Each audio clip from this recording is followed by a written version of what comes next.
Today we start lesson 4. The wheat is cheaper too. Last lesson 3 में हमने इसके first part करा था. अब इसमें हम क्या करेंगे, इसका पार्ट 2 करेंगे. तो अब स्टोरी का पूरा वहाँ पे एंड नहीं हुआ था. अब देखो कहाँ आगे स्टोरी क्या थी. Ashok so merchant couldn't get any money out of the farmer after all. तो अशोक ने क्या पूछा, कहते हैं भी इसलिए जो मर्चेंट था वो मतलब उसने फार्मर से, इसके बाद फार्मर से पैसे कैसे निकलवाए, मतलब निकलवा सका कि नहीं निकलवा सका. डेविड ही कुड ही, तो उसने क्या कहा, हाँ वो कर सका. The farmer didn't cast any doubt of his story. उसने कहा फार्मर को उसकी स्टोरी पर कोई भी मतलब कोई भी डाउट नहीं था. He was really very clever, कि जो फार्मर था वो बहुत ही क्या था, चतुर था. ठीक है. मतलब क्या था कि पिछली स्टोरी में मर्चेंट ने मतलब अपनी स्टोरी सुनाई थी. उसमें क्या बताया था, तो उसमें फार्मर को उसकी स्टोरी पर कोई भी डाउट नहीं हुआ, तो इसलिए मर्चेंट उससे पैसे नहीं निकलवा पाया था. ठीक है. तो अब आगे क्या बोल रहा है Ashok, if the merchant is very clever he won't cost any doubt on the farmer story either. कहते अगर जो व्यापारी था इतना चतुर था तो क्या उसको फार्मर की स्टोरी पर डाउट हुआ कि नहीं हुआ. So that how the story is going end, तो स्टोरी का अंत क्या होगा, मतलब क्या होगा. Now the farmer made the merchant pay him, नहीं फार्मर को मर्चेंट को पैसे नहीं देने पड़े. Did the merchant cast doubt on the farmer story, क्या मर्चेंट को फार्मर की स्टोरी पर डाउट हुआ. नो. रवि ने बोला no. David then how could he make the merchant pay him any money at all. David ने कहा तो मर्चेंट को उसको तो मतलब क्या हुआ कि जो मर्चेंट था उसको मनी के पूरे पैसे देने पड़े. क्यों देने पड़े, डेविड ने पूछा. डोंट आस्क मी, मेरे से मत पूछो. Listen the farmer story, farmer की स्टोरी सुनो. तो कैसे मतलब फार्मर ने व्यापारी से पैसे निकलवाए. Thank you for this interesting story said the farmer. किसान ने कहा कि इस मतलब अच्छी स्टोरी, दिलचस्प स्टोरी के लिए तुम्हारा धन्यवाद. बट माइन इज सिंपलर, जो किसान ने कहा मेरी तो बहुत सिंपल है. शैल आई बिगिन, क्या मैं इसे शुरू कर सकता हूँ. मर्चेंट ने कहा, द मर्चेंट सेड, मर्चेंट ने कहा यस प्लीज़, हाँ कृपया शुरू कर रहा हूँ. The farmer begin the story, farmer ने अपनी स्टोरी शुरू करी. My father was a farmer, मेरे फादर क्या थे, किसान थे.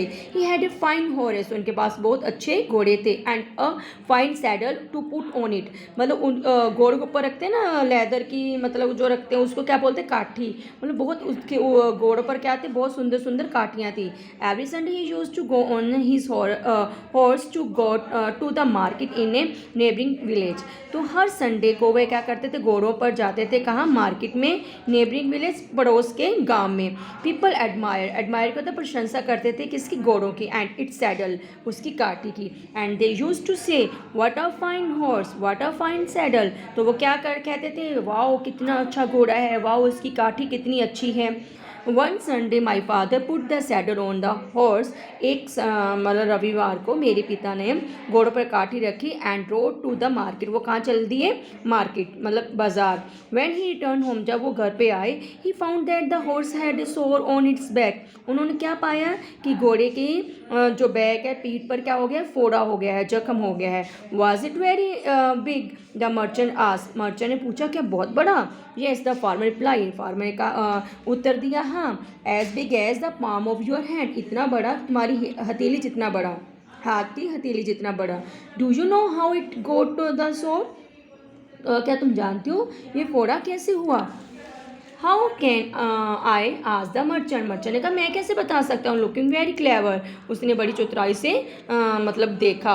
आई only know that the sore was as big as the palm of my hand, मुझे तो बस इतना पता है कि जो जख्म था उसके हाथ, मेरे हाथ की हथेली जितना था. It must have given the poor animal a lot of pain, तो बेचारे जो जानवर को बहुत दर्द हो रहा होगा. नो इट डिडंट, नहीं इतना भी नहीं हो रहा था. True it was big as the palm of your hand, हाँ ये था कि जो फोड़ा था, मतलब जख्म था, वो तुम्हारे हाथ की हथेली जितना था, पर इतनी दर्द नहीं हो रही थी. My father did not that the saddle was tone and it cause the सोर, जो मेरे पिता थे मेरे पिता को क्या था, उनको पता नहीं था कि सैडल क्या हुआ था, फटा हुआ था. It was the month of June and there was storm.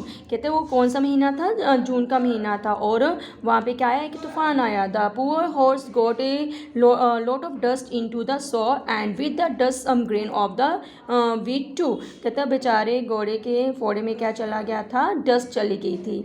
इसके कारण डस्ट चली गई थी और डस्ट के साथ उसमें गेहूं के दाने भी चले गए थे। इट रेन, बारिश हुई, and so the grain of wheat began to sprout. कहते जब बारिश हुई तो उसका पानी क्या चला गया, उस ग्रेन में चला गया, जो उसके जख्म हुआ था ना उसमें गेहूं के दाने चले गए थे। तो जब गेहूं के दानों को पानी मिला तो क्या आ गया, वो अंकुरित होने लग गए। What ever under said the merchant. Merchant ने कहा वाओ कितनी अजीब बात है।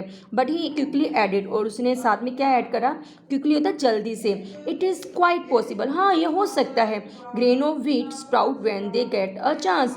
कहते जो गेहूँ हैं वो उग सकते हैं, मतलब अंकुरित हो सकते हैं जब उनको मौका मिलता है। जैसे पानी मिला तो अंकुरित हो गए।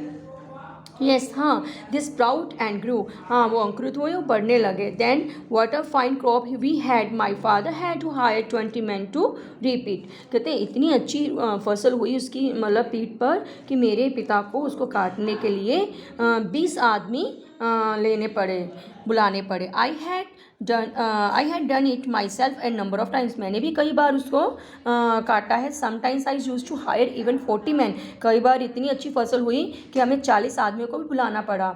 हायर करना होता है मतलब किराए पे, जैसे किसी आदमी को बुलाते वो हो गया। When there was a good crop, जब अच्छी क्रॉप होती थी, we hire quite a good number of men for reaping. जब अच्छी फसल होती थी तो हमें कई बार उसको काटने के लिए बहुत सारे आदमियों को बुलाना पड़ता था। Yes we had very good crop and we reaped 40,000 kilos of wheat off the horse back.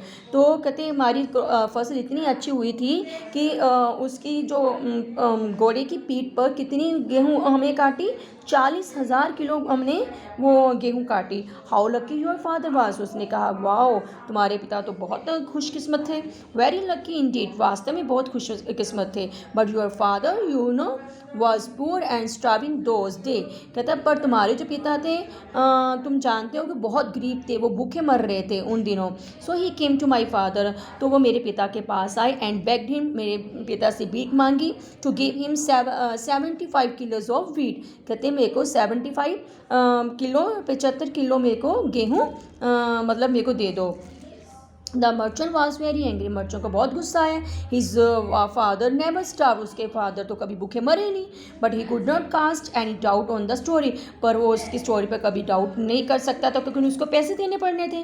So he had to make an effort to hold his tongue, इसलिए उसने अपनी जुबान को पकड़ के रखा कि अगर मैं कुछ बोला कि उसको कोई संदेह है, शक है, तो वो उसको 100 रुपीज़ देने पड़ेंगे। My father continue the farmer, तो फादर ने आगे जारी करा कि मेरे पिता वॉज ए काइंड, बहुत दयालु, एंड गुड नेबर, अच्छे पड़ोसी थे। So when he saw your father starving, जब उन्होंने देखा कि तुम्हारे जो पिता है भूखे मर रहे हैं, he gave 75 kilos of wheat, तो उन्होंने उनको 75 किलोस गेहूँ दे दी। Your father owed it to my father even to this day, तुम्हारे पिता ने अभी तक वो गेहूँ के पैसे या गेहूँ नहीं लुटाई है। Sometimes I want to go law about it, कई बार सोचता हूँ कि मैं उन पर केस ही कर दूँ। The merchant began running his thumb up and down his finger, तो मर्चेंट ने अपनी उंगलों से कुछ काउंट करना शुरू करा, गिनना शुरू करा। ही वॉज कैलकुलेटिंग, मतलब वो हिसाब कर रहा था। Why are you running your thumb up and down your finger, are you calculating something. तो फार्मर ने क्या पूछा कि तुम अपने अंगूठा क्यों मतलब ऊपर नीचे कर रहे हो, क्या तुम कुछ कैलकुलेट कर रहे हो, हिसाब किताब कर रहे हो। Yes I am, the merchant reply, merchant ने उत्तर दिया हाँ। Then he said to himself, उसने अपने आप को कहा the wheat cost less than 100 rupees, कहते जो वीट की कोस्ट है वो 100 रुपये से कम है। सो I shall pay him the price of the wheat, तो मैं इसको ऐसा करता हूँ गेहूँ के पैसे दे देता हूँ। अगर मैंने शक करा तो मेरे को 100 रुपये जाएंगे, अगर मैं उसको 75 रुपीज़ दे दूँगा कम से कम मेरे 25 रुपये तो बचेंगे। वो इस बात को सोच रहा था। He turn to the farmer and giving him 75 rupees said here is the money for the wheat, तो उसने वो फार्मर की तरफ मुड़ा और उसको 75 रुपीज़ दे दिए और कहा ये तुम्हारे गेहूं के पैसे। अगर वो शक करता तो 100 रुपये देना था, अभी उसको 75 देने पड़े, कम से कम उसने अपने 25 रुपये तो बचा लिए ना। Thank you said the farmer. Farmer बहुत क्लेवर था तो उसने कहा thank you are very fair and honest, तुम बहुत अच्छे और ईमानदार हो। And I like the bargain, मतलब मैं तुम्हारी सौदेबाजी से मतलब मेरे को पसंद आई। Ravi and now David isn't the wheat cheaper, तो अब उसने रवि ने क्या बोला, अब डेविड ये जो गेहूँ है वो डेविड को कहा नहीं क्या गेहूँ सस्ते हैं, चीपर क्या था सस्ते हैं। David yes I don't want to cast a doubt on your story, कहता हाँ मुझे तुम्हारी स्टोरी पर कोई भी मतलब शक नहीं है। I agree that the wheat is cheaper, मैं सहमत हूँ कि जो गेहूँ है वो सस्ते हैं। Thank you.